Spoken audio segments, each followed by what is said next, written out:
Untuk memperbaiki sholat, kuncinya dua.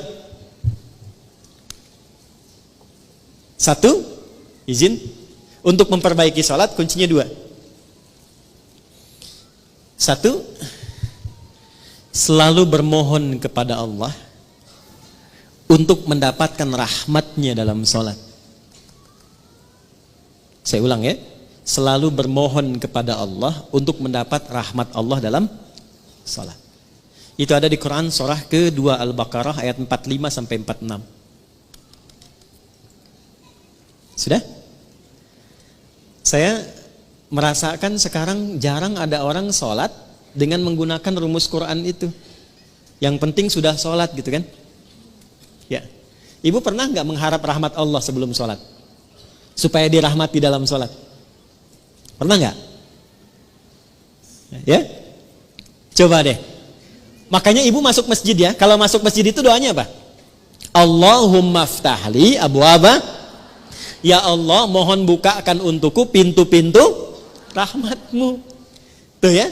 Mau masuk udah diajari oleh Nabi. Jadi sebelum masuk masjid, saat langkah kaki kanan itu dilakukan, minta apa? Rahmat. Masjid fungsinya untuk apa yang pokok? Sholat. Jadi masuk masjid, fungsi yang pokok untuk sholat. Sebelum sholat minta lu rahmat Allah. Nah rahmat itu dibagi 3. Saya ulangi, rahmat dibagi 3. Nah kalau suami ibu namanya Pak Rahmat, nanti ibu pulang ke rumah, papa dibagi 3. Udah, 1. Rahmat itu yang pertama solusi dari semua masalah hidup. Dah.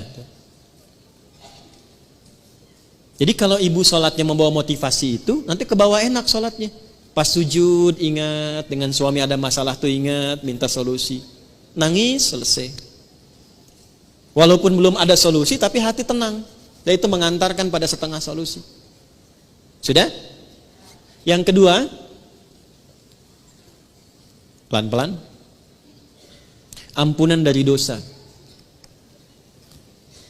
Ampunan dari dosa. Nah, di antara fungsi sholat yang paling pokok itu menggugurkan dosa-dosa. Makanya Allah ingin dari pagi ke siang ada dosa, gugur dosanya. Dari siang ke sore ada dosa, gugur dosanya. Makanya ketika diwafatkan dosanya sudah hilang, tinggal pulang dalam keadaan bersih, digambarkan dengan kain kafan yang putih.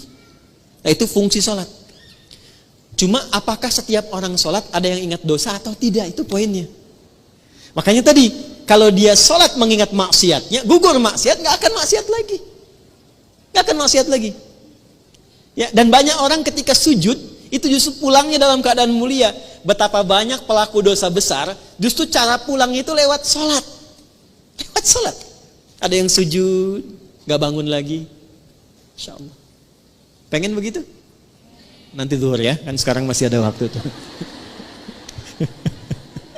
Ada yang begitu tuh. Ya. Dan itu luar biasa indah. Ya, saya kan pernah cerita di sini juga kan. Ada seorang kakek, ini bukan ustadz bu. Saya ketemu orangnya. Itu orang sederhana, mungkin viral di langit tapi mungkin tak dikenal di dunia. Sederhana orangnya, nggak disebut kaya, biasa saja. Pakai kaos, cuma jagain masjid, azan. Hari Kamis itu, ba'da asar sedang puasa. Puasa sunnah loh. Di masjid nunggu buka. Cuman tiduran, merem-melek tuh. Diwafatkan di tempat yang beliau mengabdi di masjid dalam keadaan puasa, ba'da asar menjelang maghrib, wafatnya cuman tiduran, merem-melek ngantuk meninggal. Hati-hati tuh belakang tuh, merem-melek.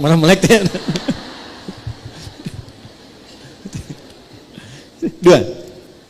Yang ketiga, bagaimana caranya supaya saat sholat bisa mengingat ada kesalahan yang diampuni? Maka dibuka dengan bagian ketiga, perhatikan bagian ketiga. Sudah? Yang pertama tadi apa? Solusi. Berarti jawaban dari doa kan? Yang kedua apa? Ampunan. Yang ketiga, rahmat itu dalam bentuk husnul khatimah. Bentuknya apa? Husnul khatimah. Kalau sudah bicara husnul khatimah artinya ingat wafat. Ingat apa? Karena itulah Nabi mengajarkan pada setiap imam saat akan mengimami, berbalik dulu kepada makmum menyampaikan kalimat ini. Para jamaah, kita akan sholat. Mohon hadirkan kehusyuan dan rasakan dalam sholat ini, mungkin ini sholat terakhir yang kita tunaikan dan boleh jadi kita akan wafat dalam sujud kita. Itu sunnah. Bahasa Arabnya sallu salatan muwadda. Jamaah, jadikan sholat ini sebagai sholat perpisahan kita untuk bertemu dengan Allah Subhanahu wa ta'ala. Pernah nggak merasakan begitu? Nah, makanya imam tidak harus pakai bahasa Arab, karena ini bahasa yang boleh disampaikan dengan bahasa Indonesia. Rapatkan saf, luruskan. Paham tidak? Istau, paham? Tidak. Makanya dijawab sudah tahu, gitu kan? Dah.